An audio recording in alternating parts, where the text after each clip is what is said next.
Hey, Marcus, House with you here, and we've actually got a number of exciting topics to dive into today. There's huge progress at SpaceX's Starbase with the launch tower Mechazilla arms being moved into place.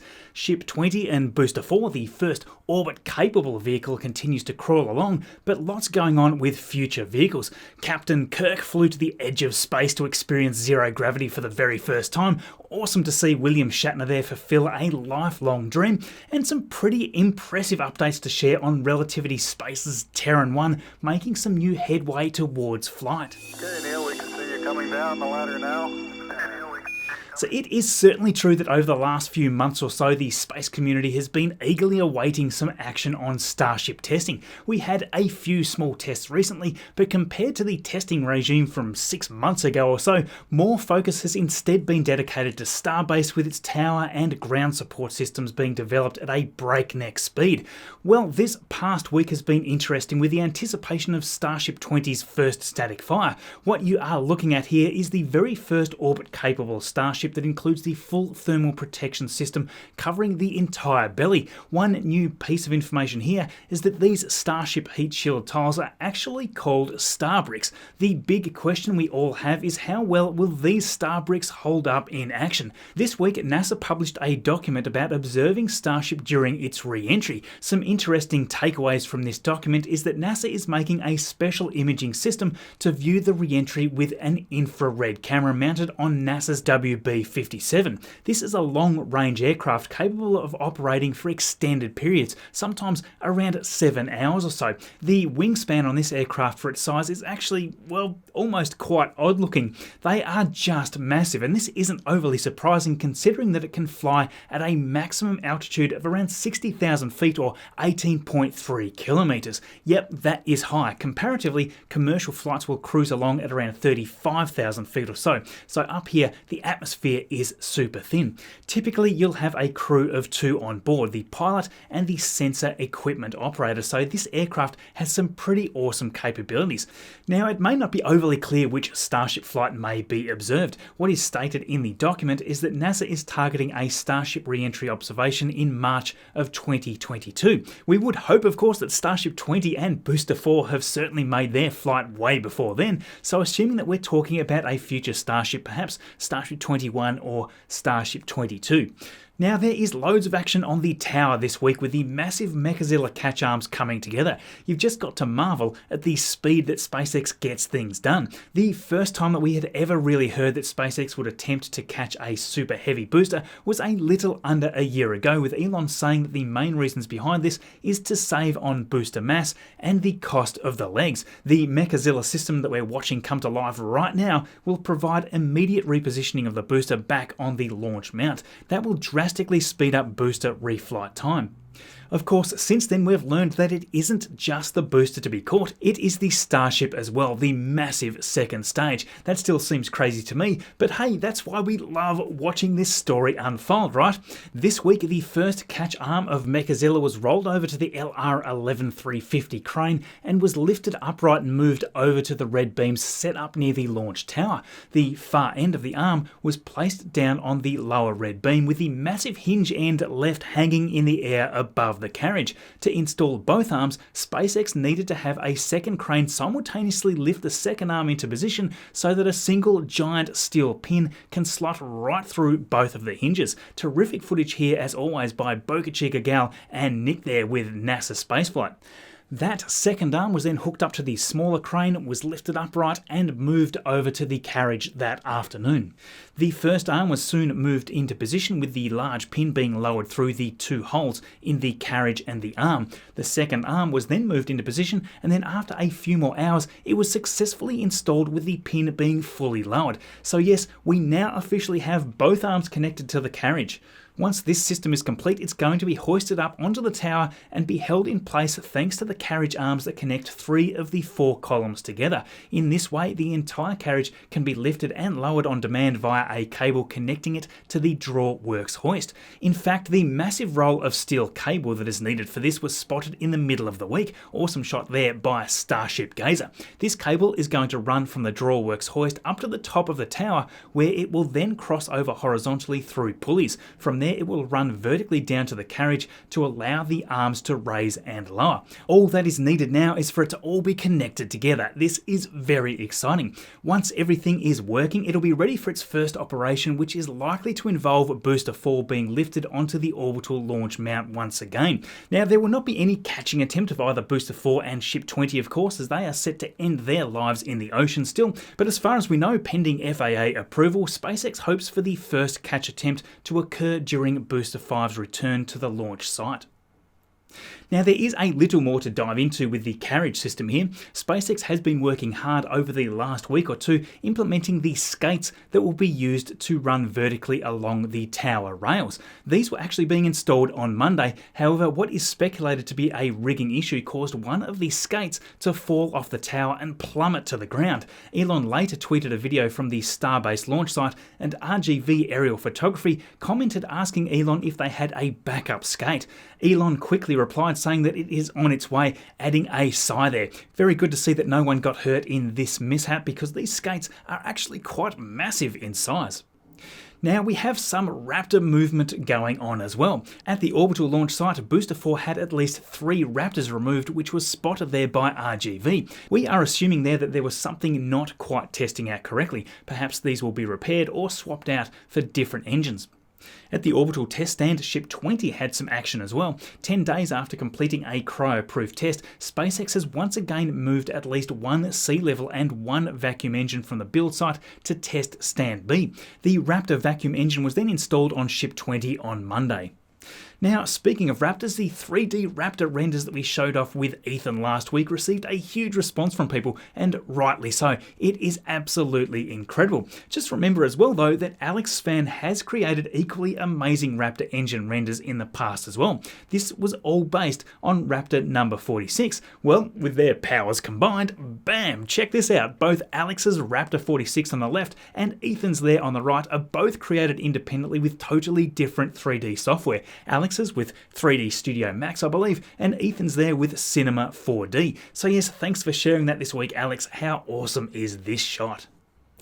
So we also have some future vehicles making progress at the build site as well. Ship 21's Common Dome section was stacked on the middle liquid oxygen section in the mid-bay, and Booster 5 stacking has continued rapidly once again, with its upper methane tank now being fully stacked. This now paves the way for the installation of the grid fins that were spotted by RGV last week.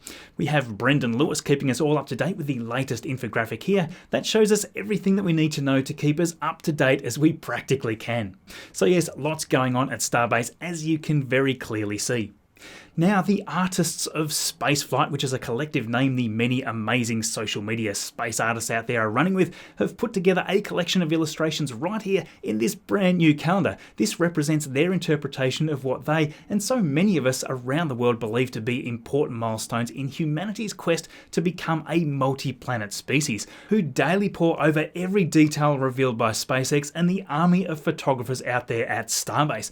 The images depict each artist's vision right from the early test phases of Starship right through to the future visions of colonising Mars. This, I think, is just going to be a terrific memento to look back on in the future, to remember what it was like to dream of becoming Martians. It's also a great opportunity to help directly support these amazing creators. They give so much of their time to create this magic, and if you would like one, this is a terrific way to support what they're doing. It's an 18-month calendar too, so that will take you right through well into 2023. The direct link to pick one up is below in the description, and of course, as always, please do follow and share what they are all doing. That helps them a great deal, just as it does for when you're watching, liking, and subscribing right here. It's a great way to show your appreciation and encourage them to do more, so thank you all for supporting. You are amazing. Now, we had the new Shepard 18 flight breaking records this week when William Shatner became the oldest person to visit space. It probably goes without saying that William Shatner is a childhood hero of mine, as he is, I'm sure, to many of us, and seeing him being fired into space was actually more nerve-wracking than I'd really anticipated it to be. He has instantly shattered the record of being the oldest person to fly into space, and can you believe how good he looks for 90 years old? That is just incredible as it is, and he's also beaten Wally Funk defunct record set on the first crewed flight of New Shepard back in July by 8 years. He handled the entire event very, very well, and his speech right after the flight was truly emotional and profound, especially to me who has dreamed of going to space for so long. Along with fellow Australian Chris Boshuizen, the founder of Earth observation company Planet Labs, microbiologist Glenn DeVries, and Blue Origin's Audrey Powers, the Vice President of Mission and Flight Operations, they formed the second crewed flight for Blue Origin's New Shepard. Interestingly, Chris may have just been in space for a few minutes here, but that still counts as the third Australian to pass the Kármán line. I wonder how much longer I might be waiting for my turn.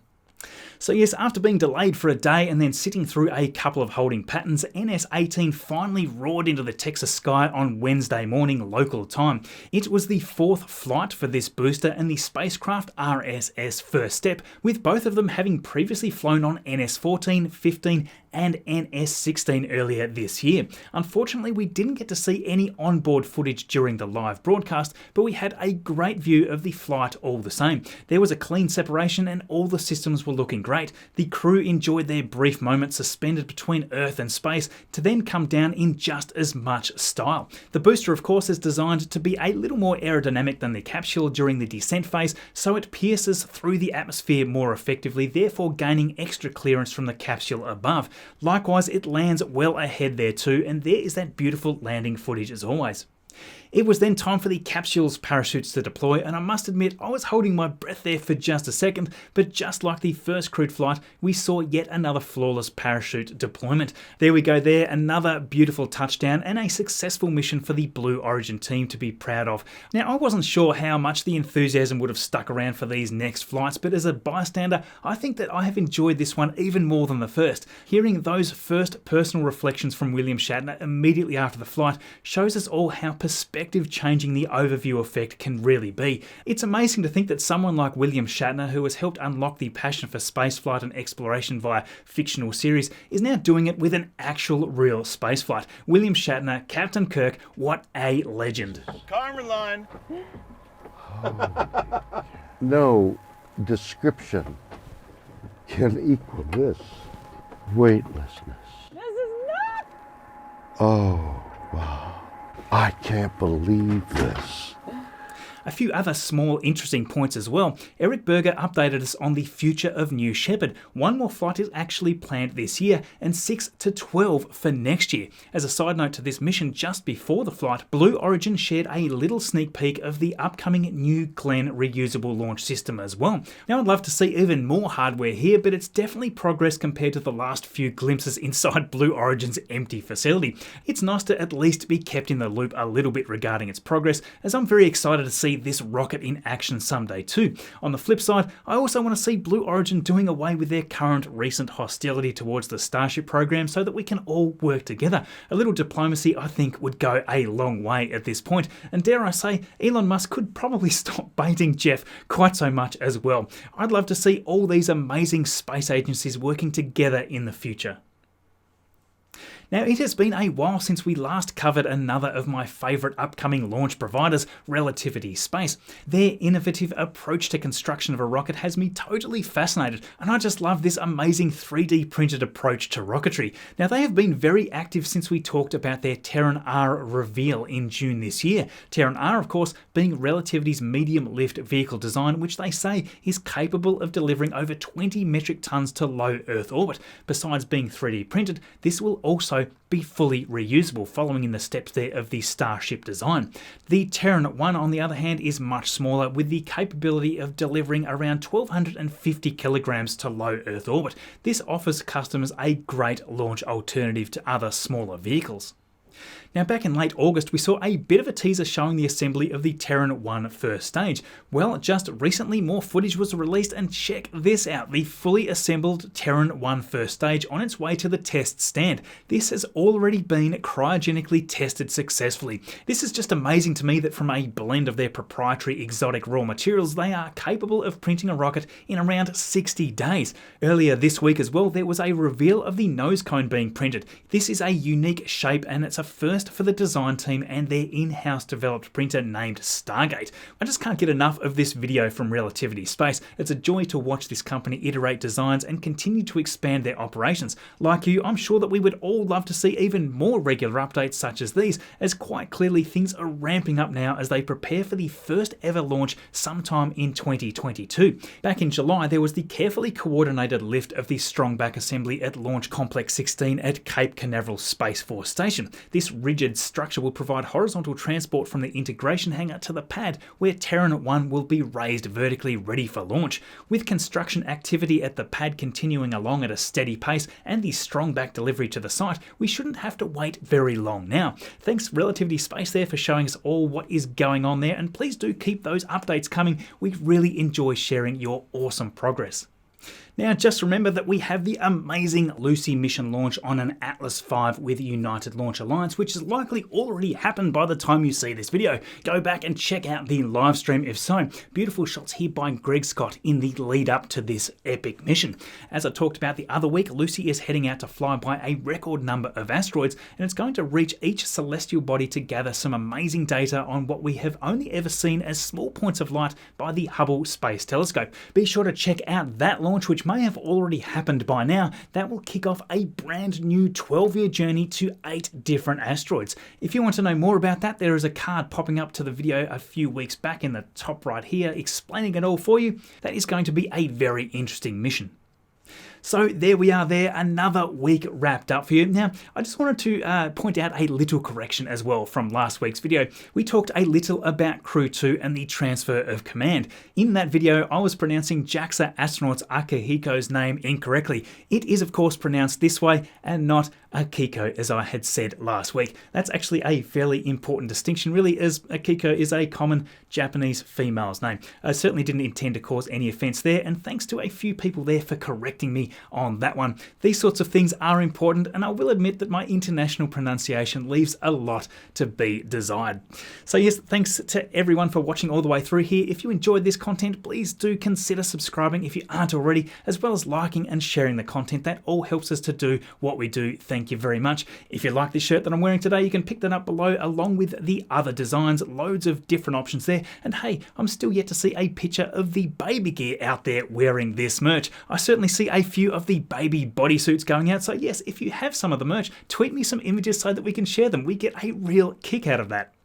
To my incredible patrons and YouTube members supporting what we do, you are just amazing. I'm so grateful to each and every one of you. If you like what we're doing and you would like to help assist us as well, you can join as a YouTube member below, or you can become a patron at patreon.com/MarcusHouse. With either option, that gives you access to chat with me on our Discord server. Depending on the tier that you have signed up for, you get to be listed here with all these other terrific people. And as always, you get to see these videos before anyone else, ad-free. Thank you to all of you.